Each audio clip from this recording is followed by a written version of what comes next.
Above the clouds, there stands a small tavern where divine beings gather, watching mortals on earth in small televisions like reality TV shows, singing, drinking merrily, and gambling, seemingly to pass time. One day, a young woman clothed in white walks in to make a bet that true love exists. The crowd looks at her for a moment, seemingly finding her wager laughable. The boss of the tavern, also seemingly amused by this, asks everyone in the room if there is anyone who wants to take her wager. Nobody takes it, as if none of them believes in true love. But then, a man who is playing the piano in a corner takes on her bet. When asked what his wager is, he answers it to be a flaming cloud. Two kids in the corner whisper about his wager, saying that the flaming cloud means the fall of the gods and goddesses. The young woman does not hesitate to take on the man's wager. As the boss of the tavern wonders how they could define true love, one of his staff takes out an old dictionary which defines true love as a magical power that can break curses. The young woman then draws a random curse, in the form of a candy from a bowl in the bar. In the next scene, a little child named Wang Sangui is walking towards the living room's television as if entranced by a beautiful song leading him to come closer. It turns out that the kid is the one chosen by the gods to bear the curse for the bet. The young woman can be seen on the television, inching the cursed candy closer and closer to Sangui's mouth until he innocently licks it, then passes out, marking the start of him bearing the curse. A few years later, Sangui is now a kid and assists his grandmother, who is the village hairdresser, frequented by the village wives. Being an orphan, his grandmother has taught Sangui to use his charm to gain sympathy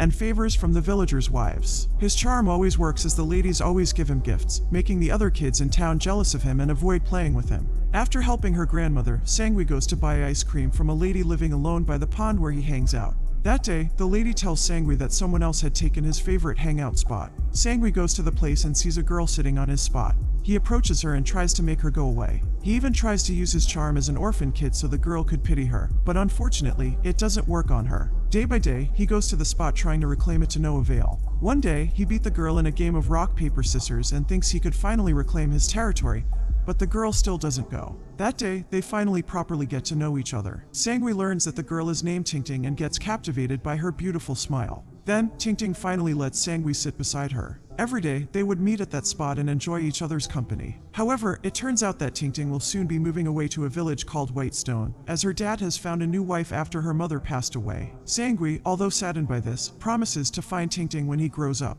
Tingting teasingly tells Sangui that he will surely forget her when he grows up, but Sangui assures her that as long as he sees the sunset, he will remember her. Knowing that it is not every day that there will be sunsets visible, Tingting leans in and kisses Sangui to give him something to remember her by. At this moment, Sangui's curse is revealed. It turns out that everyone Sangui kisses will instantly fall into a deep slumber. Having just kissed Sangui, Tingting instantly falls asleep and falls into the pond. The ice cream lady brings the unconscious Tingting back to her house with Sangui. That night, Tingting's father and stepmother arrive and find out what happened. Tingting's stepmom confronts Sangui, blaming him for what happened. The scared Sangui is unable not utter a word. Suddenly, Tingting wakes up and intervenes, saying Sangui pushed her because she took his hangout spot, leaving Sangui puzzled as to why Tingting would lie. Hours later, he went to Tingting's place, calling her out from the window, insisting that he did not push her. He opens up the window and finds out that Tingting is already gone. Days passed and the villagers found out about Sangui's curse, which they believed to be a disease. The town's kids would bring animals to Sangui and force him to kiss them, proving that he indeed has a disease. Even the village ladies who used to adore Sangui stopped coming to his grandmother for haircuts, affecting him and his grandmother's livelihood.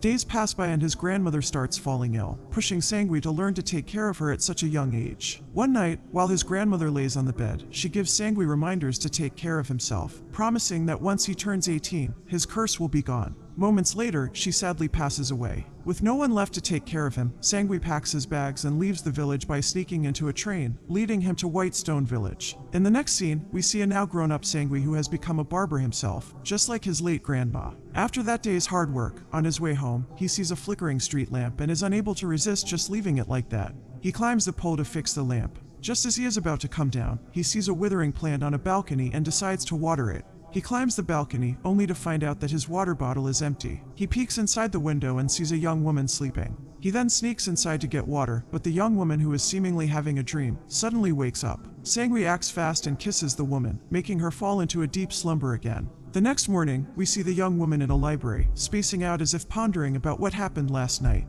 This girl is Yuyu, a very hopeless romantic girl who works at the library. She keeps thinking that Sangui is the Prince Charming she has been waiting for. Sangui is packing his tools, done for the day's work, when he sees a little pig. He goes into town looking for the little pig's owner and finds him sitting by the library, worriedly waiting for his pet to return. The man is overwhelmed with happiness upon seeing Sangui with his beloved pet. At this moment, Yu looks outside and sees Sangui. As if entranced by seeing the man from her dreams last night, she slowly approaches him. Sangui remembers her and is surprised to see her there but pretends he doesn't recognize her and leaves. However, Yu follows her eagerly and tells him that she dreamt of him. Unable to stomach lying to her, Sangui confesses what happened last night and leaves, saying he is not her Prince Charming and asking her not to follow him anymore. Sangui then goes to a doctor whom he has been seeing to heal his curse, which he also believes to be a disease. To see if Sangui's condition is healed, the doctor keeps bugs in small jars, which he uses for Sangui to kiss, checking if the bug shows any sign of not being affected by the curse. Sangui hands the doctor his payment and even gives an advanced payment, very eager to be healed from his curse. The doctor gives him a bug to kiss, but unfortunately, the bug falls asleep.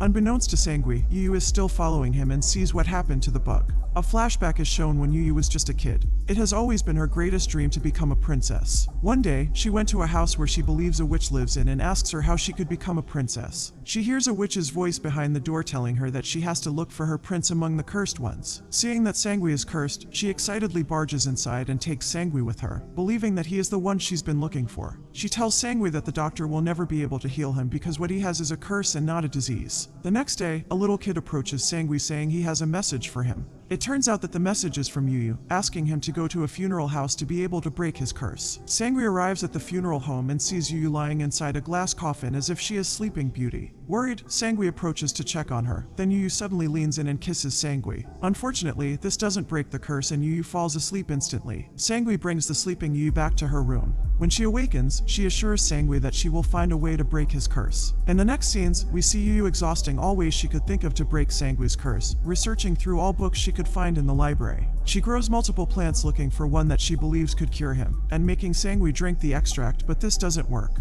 While walking down the street, she sees a poster of a quack doctor, so she inquires if he could heal Sangui and gets told about the expensive fee, which Yu brushes off, focusing on breaking Sangui's curse. She brings him to the doctor, who ties Sangui up on a chair and electrocutes him through his lips. Desperate to break the curse, Yu intervenes and increases the voltage to the maximum. After that, Sangui's lips are now very swollen. Yu kisses Sangui thinking the curse is over, but it still did not work. Sangui brings her back to her room to find out that Yu's beautiful princess bed is gone. It turns out that Yu sold it in order to pay the quack doctor's expensive fee. When Yu wakes up, Sangui assures her that he will find a way to bring her princess bed back. As Sangui is about to leave, Yu stops him and tells him there is one more way. Yu then brings him to the witch's house. They walk inside and find the witch. Although frightened, the determined Yu quickly explains that they need help in breaking Sangui's curse. Hearing that Sangui's curse makes anyone he kisses fall asleep, the witch takes great interest in him. The witch asks why she should break the curse, and Yu instantly answers that it's because Sangui is her prince. The witch laughs and sees a rat in a corner of the room and deceivingly tells Yu that if she eats the rat, she will help break the curse. Yu seems to be hesitant but still slowly approaches the rat to eat it.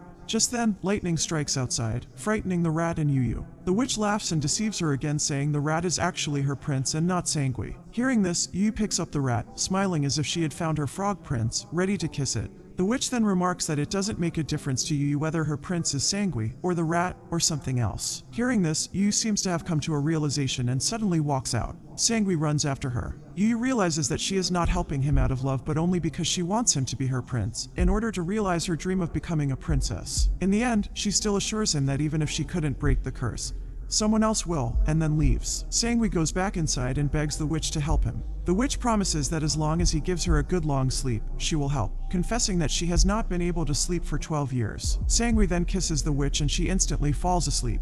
The witch sleeps for 4 days straight, and when she wakes up, she asks Sangui for something to eat. Sangui tries to search the place for food, but everything in the house has gone bad. He goes shopping instead and prepares food for her. After feeding her, Sangui asks her to break the curse already, but she just tells him that she needs to get her strength back and asks Sangui to kiss her again so she could sleep. Day after day, Sangui visits her thinking she will finally break his curse, but the witch just keeps delaying it with different excuses every time. One time, Sangui notices that the huge house is filled with dust and decides to clean it up. While brushing off dust, he finds a vinyl record with the witch's face on the cover and discovers that the woman he thought was a witch is actually a once famous singer, Zuyuexia, and has been deceiving him. He confronts the woman and angrily storms out of the house. The next scene shows Sangui giving a man a haircut. This man opens up that he has not been able to sleep due to anxiety. This reminds Sangui about Euxia, thinking that she must also be anxious, causing her to not be able to sleep at all. That night, he goes back to Euxia's house. She apologizes to Sangui for deceiving him. They stay there talking while getting to know each other's story. The woman opens up about her glory days as a famous singer. The next scenes show us how Euxia was very well loved by the people for her beautiful voice. One day, she got scouted by a talent manager who helped her to gain more fame over time, from singing on sidewalks to performing on big stages. Just as Sangui finishes cutting her hair, the woman tells him how although his curse must have freaked him out when he first found out about it, now it has become a cure for people who have trouble sleeping, like herself. This seems to enlighten Sangui. Back at Sangui's room, he eagerly carves a signboard and hangs it on in front of his door. The next day, the man who was previously having trouble sleeping comes and Sangui uses his curse on him, giving him a good slumber. Soon after, more and more insomniac people hear about his ability,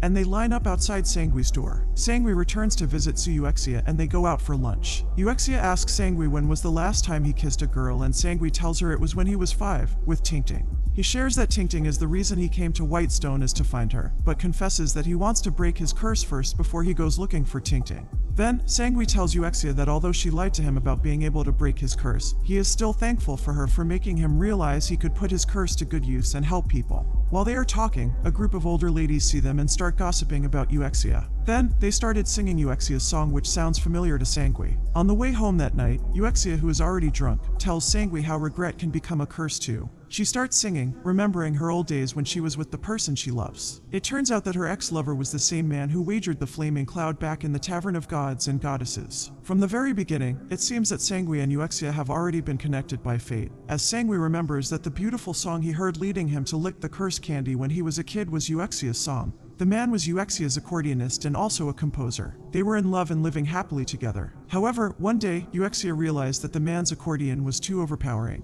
and was stealing the spotlight from her. She asks her lover to try another instrument. He insists that he composed the songs with the accordion and it will not be the same without it. Although unwilling, he did try using other instruments, although it did not take long before his love for the accordion turned out to be stronger. Then Euxia, blinded by fame, decided to break up with him and let him go. Before they parted, the man asks Euxia if this is what she really wants, and without any hesitation in her face, she says yes. One day, Euxia reads in a newspaper that the man has drowned in a swamp while trying to save a red-crowned crane. Since then, Euxia started having trouble sleeping and her voice started to break and was forgotten by her audience soon after. After telling Sangui her story, Euxia falls asleep, this time on her own for the first time. She dreams of her and her ex-love back then, spending time with each other, quietly looking for a flaming cloud in the sky. She asks her lover what a flaming cloud looks like, and the man says he has no idea either, but he heard that once you see it you'll know, as it brings a depth of sadness or joy, symbolizing the end of something, or a new beginning. Euxia confidently tells the man that she will never experience it, believing that they will never part, so there is no meeting again, a promise that she broke herself later on. Seeing that Euxia could now sleep on her own this time, Sangui realizes it's time for goodbyes. Realizing he was able to help people already, he decides it's time to go find Tingting. He starts looking for the van with fireworks, the same van he saw that Tingting's parents had when he was a kid. After roaming around, asking people if they have seen the firework van, he sits on a bench by the street. Coincidentally, he sees the exact van passing by. He stands in the middle of the road to stop it, innocently telling the driver that he is looking for Tingting. The next second, another man comes from behind him and hits him, causing him to pass out. When he wakes up, he is already inside a prison cell. He recognizes one of the prisoners to be the ice cream lady by the pond when he was a kid. He asks the other people how they got there and they tell him that they were abducted, probably because the perpetrators know that they have no one in the world to look for them. The ice cream lady is terribly sick, coughing heavily. The next second, a bottle of medicine is suddenly flushed in the pipe inside the prison cell, and the other guys rush to get it. They explain that someone from the outside has been them medicine, secretly helping them. The ice cream lady asks Sangui how he got there and he tells her that he is looking for Tingting, but the lady tells him that she has never seen Tingting there. It turns out that the prisoners are being forced to make fireworks there. The next moment, Sangui sees Tingting's stepmother, who turns out to be the boss of the place. The woman remembers him as the kid who pushed Tingting into the pond and tells him that because of what happened back then, Tingting got terribly sick and perished a long time ago. Hearing this, Sangui's hopes are crushed and he loses the will to live. One day, he hears the pipe clanking and opens the lid to see a reflection in the water. The reflection gives him hope. It turns out that Tingting is the one on the other side of the pipe and has been secretly helping the captives. A flashback is shown of when Tingting was brought to the firework factory by her dad and her stepmother, who manages the factory. She saw how the captives were her stepmom's guards. That's when she started helping them secretly. She found the basement where she started sending medicines through the pipe to help out the prisoners. Years passed and Ting Ting has grown up. One day, she overheard her mother talking to her bedridden father about seeing Wang Sangui. She tells him how she told Sangui about Ting Ting being deceased, already causing Sangui to refuse eating, losing his purpose in life. Upon hearing this, she finds a way to send a signal to the prison cell, hoping Sangui would realize it's her. Good thing that Sangui sensed right away that it's Ting Ting. They continue to communicate by Ting Ting sending messages through the water's reflection. It turns out that a firework festival is coming, when they can take a chance to escape. The next day, Sangui pretends to be sick and her cellmates call the guard's attention. Just as the guard leans to inspect his condition, Sangui kisses him, causing him to fall asleep.